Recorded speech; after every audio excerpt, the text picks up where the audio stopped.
Alright guys, welcome to the explanation for the past tense of to be. This is a way to use the verb to be in the past simple.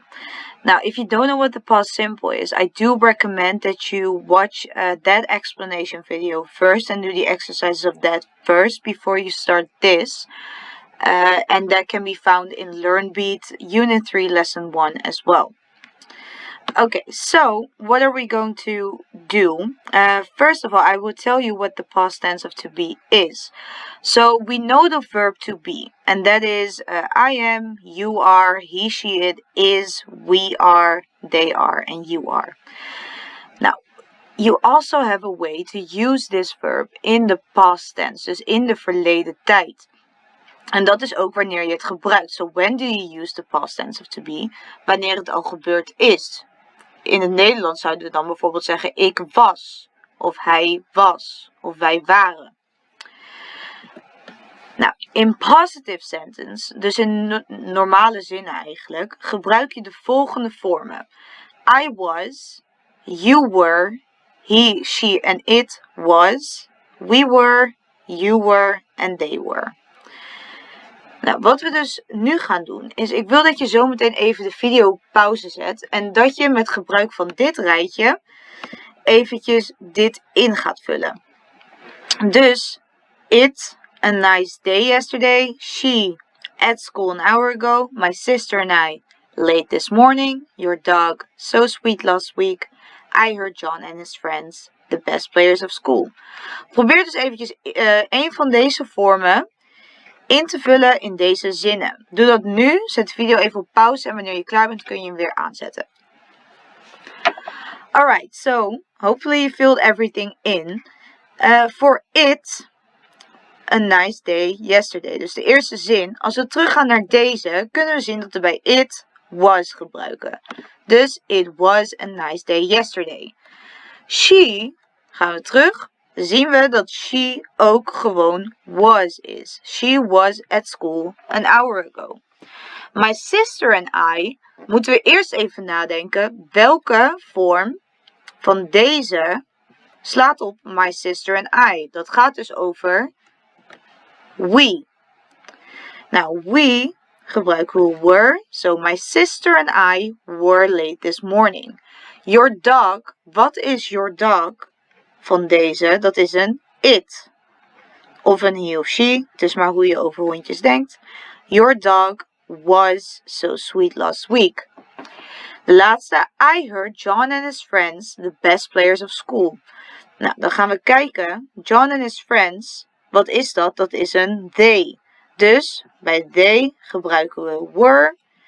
En hebben we hier dus were. I heard John and his friends were the best players of the school.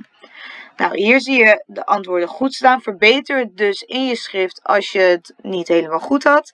En dan gaan we verder naar de volgende.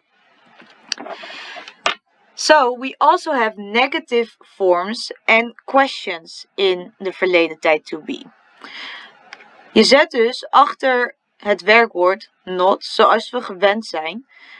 Maar je kunt dat ook samenvoegen. Dus bij I zeg je in plaats van was not, kun je ook wasn't zeggen. Als je was not invult, is dat ook prima. So I was not, or I wasn't. You were not, or weren't. He wasn't, she wasn't. It wasn't, we weren't, you weren't, and they weren't. Dat zijn de negatieve vormen, dus dan wil je zeggen dat jij het dus niet was. Bij vragende vormen is het weer zoals we gewend zijn, dat je aan het begin van de zin een hulpwerkwoord hebt. Nou, we weten dat to be hulpwerkwoorden zijn, dus we hebben hier die vormen van to be in de verleden tijd weer vooraan de zin. Was I, were you, was he, was she, was it, were we, were you, and were they. Nou, we gaan weer hetzelfde doen zoals we net hebben gedaan. Zometeen zet je de video op pauze en probeer je deze zinnen in te vullen. Als er not achter de zin staat, maak je hem negatief. En als er een vraagteken staat, maak je er uiteraard een vraag van. So, pause the video and fill these in. Hopefully you have filled in the sentences. En dan gaan we kijken wat we dus moeten doen. They in class yesterday. Er staat not, dus het moet een negatieve zin zijn. Gaan we kijken. They, bij negatief zetten we weren't. They weren't in class yesterday. De tweede zin moet een vraag zijn. Er staat een vraagteken aan het einde van de zin. You at the movies yesterday. Het gaat dus over you. Dan gaan we kijken.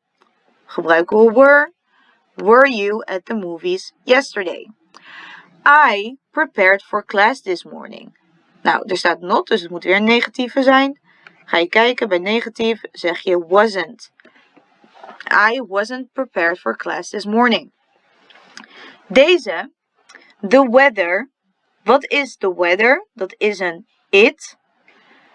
Dus we gebruiken was. Was the weather nice when you in Amsterdam last week?